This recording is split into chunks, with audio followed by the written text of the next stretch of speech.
The water speed record, that is the fastest speed achieved by a waterborne vehicle, is one of the most hazardous records to attempt in the world of sport. Few people attempt it and even fewer survive. As evidence of this point, since 1930, only 13 people have attempted the record and 7 of those were killed while trying. Before we get into what the record is, who holds it and what machine they use to break it, let's first discuss why it's so dangerous. Take for comparison the land speed record. If you were attempting the land speed record, whether out on the desert or on a tarmac track, you'd first make sure your intended course was on a smooth surface. Once you've confirmed there's no dips or bumps in the course, you can be confident you're not going to encounter any when you take off. Water, being a fluid, provides no such guarantees. The condition of your course is constantly changing with waves, currents and wind. While the surface of the water may look smooth and calm before you set out, there's not much preventing you from encountering a disturbance in the water while you're travelling at extreme speeds and battering your craft into it.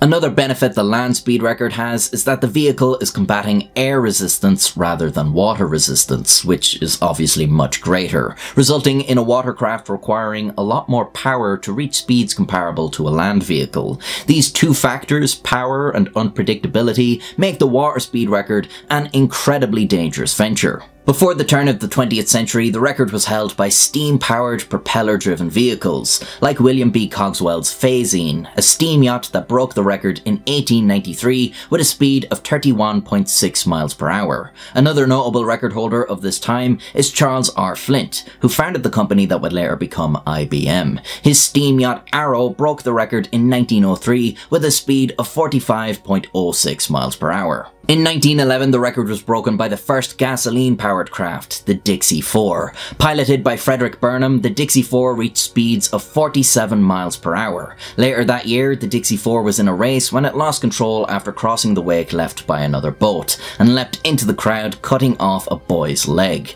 The Dixie never raced again, but its gasoline engine signalled a new era of experimentation for the water speed record. In 1919, the record would be broken by Hydrodome No. 4, or HD4, an early research hydrofoil developed by Alexander Graham Bell, inventor of the telephone, and engineer Casey Baldwin. Baldwin achieved a speed of 70.86 miles per hour in HD4. In 1920, Garfield Wood set a new record of 71.43 miles per hour in a boat called Miss America. In the following years, he would build numerous new versions of Miss America and break the record multiple times. In 1928, Wood would set the record with Miss America 7, 93.12 miles per hour. At this point in time, the land speed record was being dominated by British drivers, and some saw the American-led water speed record as a challenge to bring that honour to Britain too. To this end, Miss England was built, to be piloted by Sir Henry Segrave, who had held a land speed record. The boat was not capable of beating Miss America, and thus was built Miss England 2, powered by 2 Rolls-Royce aircraft engines. In his first 2 runs in 1930, Segrave set a new world record of 98.8 miles per hour. However, on his 3rd run, in an attempt to improve the record even further, the boat flipped, killing both Segrave and his co-driver. In 1931, Garfield Wood recaptured the record for the US at 102.16 miles per hour, but Miss England II was salvaged and repaired to beat Wood, this time with Irishman Kay Don at the helm. Don took the record from Wood just a month later with a speed of 110.2 miles per hour, but in early 1932, Wood reclaimed it with 111.709 miles per hour. The British then built Miss England III, and Don broke the record twice in 2 runs, leaving it at 119.81 miles per hour. Garfield Wood was determined to have the last laugh in this rivalry though, and so built the massive Miss America X, or Miss America 10, powered by 4 supercharged Packard aeroplane engines. In 1932, he set the record again at 124.86 miles per hour. At this point, Kay Don declined to attempt any more records, and satisfied he had bested his rival, Garfield Wood also stepped away from racing. The two men had traded the record back and forth numerous times, and their departure from the scene marked the end of an era. These two great rivals both lived into their 90s, a turn of events that may not have occurred had they continued, as the record was starting to get dangerously fast, and it would only get faster with new boat designs. Another challenger, British man Malcolm Campbell, decided he'd take on the record. Campbell had set the land speed record multiple times in his iconic Bluebird cars. In 1937, he made his way onto the water with Bluebird K3, a hydroplane powerboat that set the water speed record to 126.33 miles per hour. 2 years later, Campbell had a new boat, the Bluebird K4, and with it, a new record, 141.74 miles per hour. But the year was 1939, and soon the world had more important matters to attend to than the water speed record. After World War II, it seemed there was a new way forward for the record. The jet engine. In 1945, Malcolm Campbell renovated the Bluebird K4 with such an engine, but he was unable to break the record and retired. He died in 1948 as the holder. It wasn't until 1950 that the United States had a chance of reclaiming the record, with Stanley Sayre's hydroplane Slow Motion 4, setting it at 160.323 miles per hour, and then beating it again in 1952 with a speed of 178.49 miles per hour. The American recapture of the record inspired Malcolm Campbell's son, Donald Campbell, to take it back in his father's memory. He hopped on board his father's Bluebird K4, but by now the craft was 12 years old and incapable of beating slow motion. It suffered a structural failure at high speed and was written off. Donald Campbell would live to fight another day, however. Englishman John Cobb then stepped up to the plate with his jet-powered speedboat Crusader. Cobb was another multiple-time holder of the land speed record, but while attempting to break the water speed record in Loch Ness in 1952, Crusader hit a wake at high speed and disintegrated, throwing Cobb from the craft. When he was recovered from the water, he had already died of shock. An outlandish theory claims the wake that destroyed Crusader was from the Loch Ness Monster as it tried to escape the boat. Then, for the first time, an Italian man attempted the record. The Italian Motorboat Federation had offered 5 million lira for any Italian who could beat the record, inspiring Mario Verga to build the hydroplane Laura 3, named after his daughter. In 1954, he attempted to break the record, but the boat lost control and somersaulted through the air, throwing Verga. Like John Cobb, he died of shock. Donald Campbell then returned for another attempt at the record, this time with an all-new boat, the jet-powered Bluebird K7. With this beastly machine, Campbell dominated the water speed record, breaking it over and over for years. By 1964, his record sat at 276.33 miles per hour. He is the most prolific water speed breaker of all time, having broken the record 7 consecutive times over 9 years. Also in 1964, he achieved the land speed record in the Bluebird C97. It was the last time the record would be held by a wheel-driven vehicle before it was taken over by jet and rocket propulsion. In 1964, Californian boat racer Lee Taylor attempted the record in his jet-powered boat Hustler. During a test run, Taylor was unable to turn off the jet and Hustler crashed into the lakeside at over 100 miles per hour.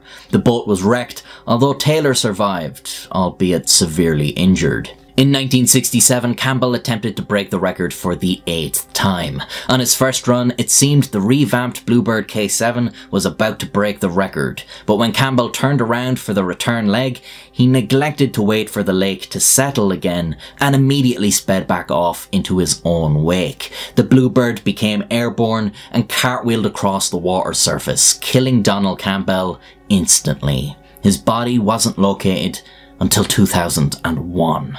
Like his father before him, Donald Campbell left behind a legacy as one of history's greatest speedsters, breaking both the land and water speed records. Later in 1967, Lee Taylor reappeared with a rebuilt Hustler. He tried again for the record, but the wake left by spectators' boats disturbed the water and he was forced to abandon his run. Trying again later the same day, He set the record at 285.22 miles per hour. At this point, every water speed record had been set by just 4 nationalities: American, Canadian, Irish, and British. In 1977, a whole decade after the record was last set, Australian Ken Warby took a shot at it with his boat, Spirit of Australia. Warby's childhood hero was Donald Campbell, and he wanted to recapture the record from Lee Taylor in Campbell's memory, just as Campbell had recaptured the record in his father's memory. Warby had built the Spirit of Australia from wood and fiberglass in his backyard. Evidently, he did a good job because he set the record at 288.6 miles per hour. With this, he was able to find sponsorship to pay for improvements on the boat, and in 1978 set the record again at 317.596 miles per hour. This is a record that still stands to this day, and there have been only 2 official attempts since then. In 1980, Lee Taylor was determined to take the record back. Inspired by the rocket cars now entering the land speed scene, Taylor built the rocket-powered Discovery 2. He tested it in Walker Lake in Nevada, but this was an inconvenient location for his financial backers, and so he moved his attempt to Lake Tahoe. When the conditions of the lake proved unfavourable, Taylor decided against trying for the record.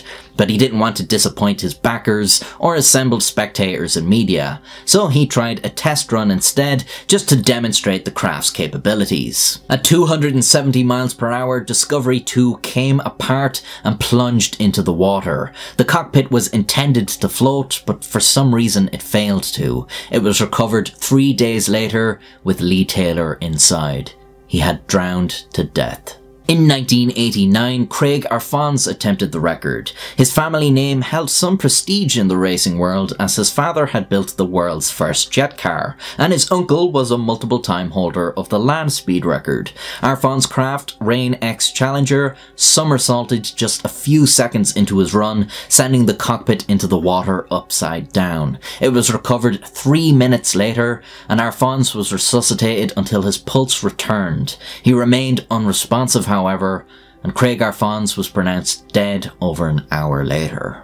Ken Warby's record still stands, although many have their eyes set on breaking it, some who've had a place in water speed record history before. Project Quicksilver is based on designs by Ken Norris, who had worked with the Campbells on their Bluebird designs. Ken Warby himself planned a return with Spirit of Australia 2, which he had apparently worked on with his son David, who may assume his father's mantle after his passing in February 2023. But for now, the water speed record remains the possession of 1978. For reference, the land speed record was last set in 1997. The water speed record, however, is obviously incredibly hazardous to attempt. If you tried to beat Ken Warby's record, you'd be joining just 2 other hopefuls, both of whom are dead. That means attempting the current world record has a 100% fatality rate.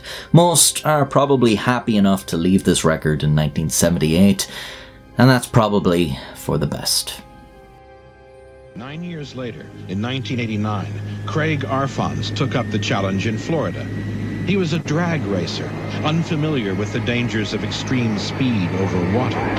He reached the awesome speed of 370 miles per hour, but then his boat went out of control.